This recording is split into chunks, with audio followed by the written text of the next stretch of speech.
Left hand sides நேர்களுக்கு வணக்கங்க. இப்போது சிம்ம ராசியை பொறுத்த மட்டும் ஜூன் 8ஆம் தேதியிலேருந்து ஜூலை 4ஆம் தேதி வரைக்கும், அதாவது 8/6/2026 4/7/2026 வரைக்கும் உங்கள் ராசிக்கு 12ஆம் வீட்டில் 5-8 குடையவரான குரு உச்சம் பெற்று அவர் கூட 3-10 குடைய சுக்கிரன் இணைவது அப்படிங்கிறது 2 சுபகிரகங்கள் இணைந்து உங்கள் ராசிக்கு 12 இருக்கிறாங்க. 12 இருக்கும்போது ரொம்ப நாளாக வெளிநாடு போக முடியல, சுற்றி பார்க்க கூட போக முடியலன்னு நினச்சவங்களுக்குலாம் இப்போ ஒரு நல்ல அமைப்பு தான். இப்போ நீங்கள் தூரதேச பயணம் போகிறதுக்கு நல்லா அமையுங்க. இப்போ ஜூன் 8லேருந்தே உங்களுக்கு தொடர்ந்து ரொம்ப நல்லா இருக்குது. ஜூலை 4க்குள்ளே நீங்கள் போயிட்டே வருவீங்க. அந்த அளவுக்கு கிரக அமைப்புகள் நல்லா இருக்குதுங்க. அதுக்கு அடுத்தபடியாக குருவும் உச்சம் பெற்று 8இல் இருக்கும் அஷ்டம சனியை பார்ப்பது அப்படிங்கிறது உங்களுக்கு அஷ்டம சனியின் கெடுபலன்கள் சுத்தமாக குறைஞ்சிருங்க.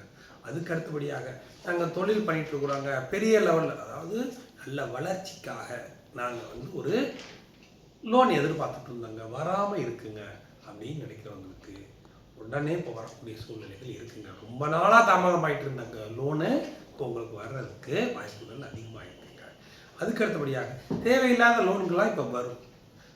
தொழில் இல்லாமல், ஒரு வளர்ச்சி இல்லாமல் சாதாரண லோன்கள் எதுவுமே நீங்கள் வாங்கிட வேண்டாம். ஏன்னா இந்த நேரத்தில் அதுவும் வரும். மற்றபடி வளர்ச்சிக்காக நீங்கள் வாங்குறது நல்ல அமைப்பு வரும். இடமே வாங்க போகிறோங்க, இடத்தையுமே நாங்கள் இஎம்ஐ போடுறதா இருக்கிறோங்க, தாராளமாக அமையுங்க.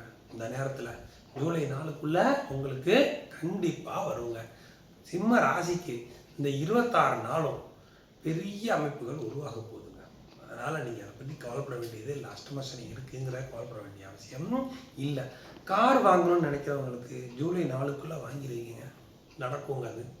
அதுக்கு அடுத்தபடியாக பெண்களை பொறுத்த மட்டும் ரொம்ப நாளாக கஷ்டமாக இருந்தாங்க, எனக்கு பணமே கையில் நிற்கலைங்க, நகை வாங்கணும்னு நினச்சேங்க, இப்போ நடக்குங்க. நீங்கள் நினச்ச நகையை வாங்குவீங்க. எப்படி வாங்குவீங்க, என்ன வச்சுட்டு உங்களுக்கே தெரியாது.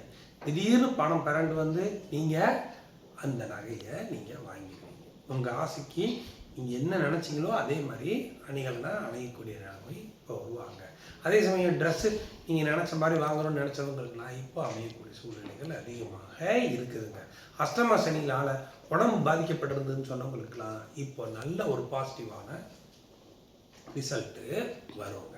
அதுக்கு அடுத்தபடியாக பார்த்தீங்கன்னா படிப்பு சம்மந்தப்பட்ட வகையில் தூரத்துக்கு போகிறது இருக்கும். இப்போ நல்ல அமைப்பு சிம்ம ராசிக்கு நல்லா இருக்குதுங்க. அதுக்கு அடுத்தபடியாக பார்க்கும்போது புதுசாக எதுவும் தொழில் பண்ண வேணாங்க. இருக்கிற தொழிலுக்காக எக்ஸ்ட்ரா கடன் வர்ற மாதிரி இருந்தால் அது பண்ணிக்கலாம், அது தப்பு இல்லைங்க.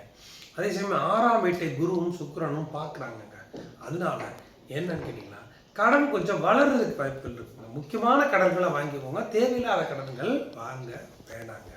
அதுக்கு அடுத்தபடியாக பார்க்கும்பொழுது இப்போது உங்களுக்கு ஒரு தூரதேச பயணம் போகிறதும் இல்லாமல் நீங்கள் பக்கத்துலேயே ஒரு முக்கியமான ஸ்தலங்களுக்கெல்லாம் போக முடியாமல் இருக்குன்னு நினைக்கிறவங்களுக்கும் அது நல்ல அமைப்பில் இப்போ கொடுக்குங்க.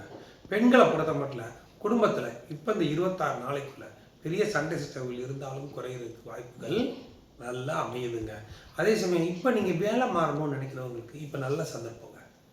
இந்த 26 நாளைக்குள்ளே, அதாவது ஜூலை 4க்குள்ளே உங்களுக்கு நீங்கள் அடுத்த வேலைக்கு மாறி போகிறதுக்கு வாய்ப்புகள் நல்லாவே இருக்குது. அந்த இடமும் உங்களுக்கு நல்லா தான் இருக்கும். டிசம்பருக்கு மேலே ரொம்ப நல்ல அமைப்புகளை இந்த அஷ்டம சனியினுடைய கெடுபலன்கள் குறைந்து உங்களுக்கு நற்பலன்கள் ஆரம்பிக்க போகுங்க. அதனால் சிம்ம ராசிக்காரங்க இன்னமும் கஷ்டமாக இருந்ததுங்களுக்கு மாறக்கூடிய தருணங்கள் நல்லாவே அமையுதுங்க. அதுக்கு அடுத்தபடியாக சுக்கிரன் குருவோடு இணைந்து 10ஆம் வீட்டில் இருக்கும், 12ஆம் வீட்டில் இருக்கும் பொழுது ஸ்ரீரங்கம் ஒரு தடவை நீங்கள் போயிட்டு வருது உங்களுக்கு நல்ல வாழ்க்கையில் பெரிய மாற்றங்களை உருவாக்குங்க. Okay, thanks.